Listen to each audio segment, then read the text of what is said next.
এবার যেমন ধরো এই জেনারেশনে মানুষ বলবে যে মা সামার ভ্যাকেশন পড়েছে স্কুলে, আজকে থেকে গরমের ছুটি বা কোনো ছুটি পড়েছে বা উইন্টার ভ্যাকেশন পড়েছে, তাহলে পরে কোথায় ঘুরতে যাবে মা?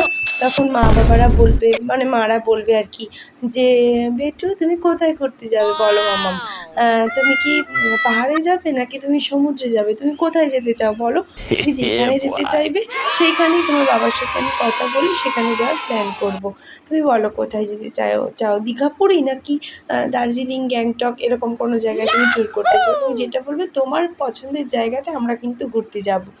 আর আমাদের সময় যখন আমরা বলতাম যে মা গরমের ছুটি পড়েছে, চলো না মা কোথাও ঘুরতে যাই, হ্যাঁ চল তাড়াতাড়ি ব্যাগ গুছিয়ে নে, ব্যাগপত্র গুছিয়ে নে, মামা বাড়িতে যাবো। প্রভু কি মামা বাড়িতে যাবি না মানে? মামা বাড়িতে যাবি না, কোথায় যাবি? কোথায় যাবি? তোর বাপেরও তো পয়সা হয়নি বুঝেছিস, মামা বাড়ি যাবে তোদের জ্বালায় করে, তোর স্কুল পড়া করে করে কত দিন আমি প্রায় 1 মাস মামা বাড়ি যাই না বুঝলি, 1 মাস মানে আমার কাছে অনেক অনেক অনেক।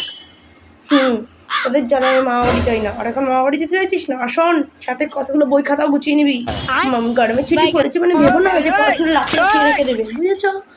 একদম না, তাড়াতাড়ি বই খাতা গুছিয়ে চল মামা বাড়ি যাবো বিকালবেলাতে, ওখানেই থাকবো 2 দিন, ব্যাস গরমের ছুটির ঘোরা কমপ্লিট। এই হলো তখনকার আর এখনকার ডিফারেন্স।